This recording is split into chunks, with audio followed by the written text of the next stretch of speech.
तू जशी दिसायचीस ना आधी, तू आता तशीच दिसतीयेस. काहीच बदल नाहीये. म्हणजे तू खूप चांगलं मेंटेन केलंयस स्वतःला थँक आणि यू सो मच. ते हवं असतं ना, की त्या इमेजमध्ये राहणं खूप इम्पॉर्टंट असते एका कलाकाराला. या मला सांग तू हे सगळं कसं मॅनेज करते? तशीच कशी दिसतेस तू रसिका?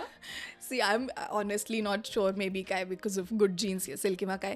पण आत्ता मी एवढं तर सांगू शकते की मला ना 4 चांगल्या जरा सवयी लागल्या आहेत व्हेरी ऑनेस्टली. म्हणजे in terms of skin care म्हणा, in terms of like routine, like gut cleansing और हं. Whatever it is. माझा प्रॉपर एक छान रुटीन असतं सुरुवातीला सकाळी उठल्यापासनं.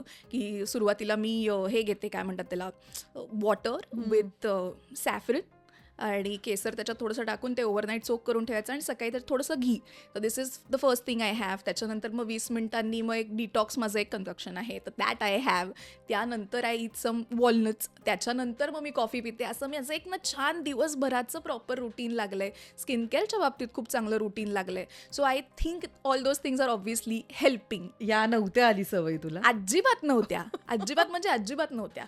काहीच हं. नव्हत्या. कारण आय आय वॉज लाईक की ठीक आहे म्हणजे आणि very honestly I would like give credit to my doormat for the हं. Same. Bhagyashree Gupte I think ती बऱ्याच मी लोकांची पण डोरमॅट तिच्याकडेच आहे. जाते. एक्झॅक्टली. सो तो मी तिला पूर्ण क्रेडिट देईन या गोष्टीचं. कारण की when I went to her आणि I started getting treatments from her, whatever facials और हं. What ever.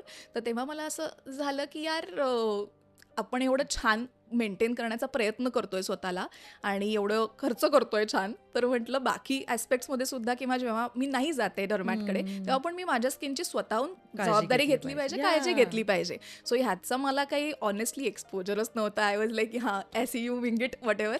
पण आता मला त्याचं डिसिप्लिन लागले. So I am happy about it. वाह! वाह! मला हे खूप ऐकायला मस्त वाटलं, की आता 4 चांगल्या सवयी लागल्यात. हो. कारण फिटनेसमध्ये तू आधीपासूनच या होतीस. तू खूप लक्ष देत होतीस स्वतःकडे. हो. त्याच्यामुळे मला हे थोडंसं सरप्राईज पण वाटलं, की तुला आधी या सवयी नव्हत्या. No, no, no. अजिबातच नाही. किती अजिबात नाही. पाणी-बिणी पिणे वगैरे काही नाही. अजिबात नाही. पण आता मी फार कटाक्षाने सगळं छान पाळते. वॉव! ही मॅच्युरिटी कशी आली तुला?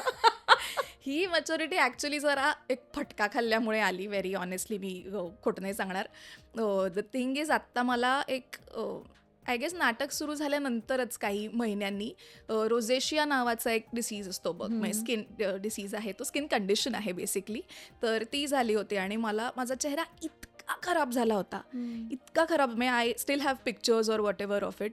आणि म्हणजे माझी पूर्ण self esteem was completely low. म्हणजे that is also one of the reasons की I was nowhere. I didn't want go anywhere. मला बाहेर जायला लाज वाटायची कारण चेहरा इतका खराब झाला होता. मेकअपशिवाय मी बाहेर पडत नव्हती आणि मेकअपनी ते पूर्ण झाकल्या पण जात जात नव्हतं, नव्हतं. इतपत घाण झाला होता चेहरा.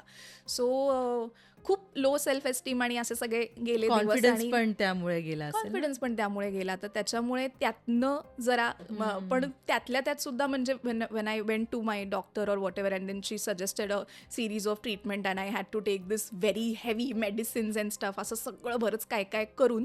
पण त्या काळात मला त्यातल्या त्यात म्हणजे माझा तो स्वभाव असल्यामुळे मला हेही जाणवलं की आय एम थिंकिंग काहीतरी एक सिल्वर लायनिंग मला मी शोधलीच त्याच्यात, की चल ह्या निमित्ताने आपल्याला डिसिप्लिन लागेल.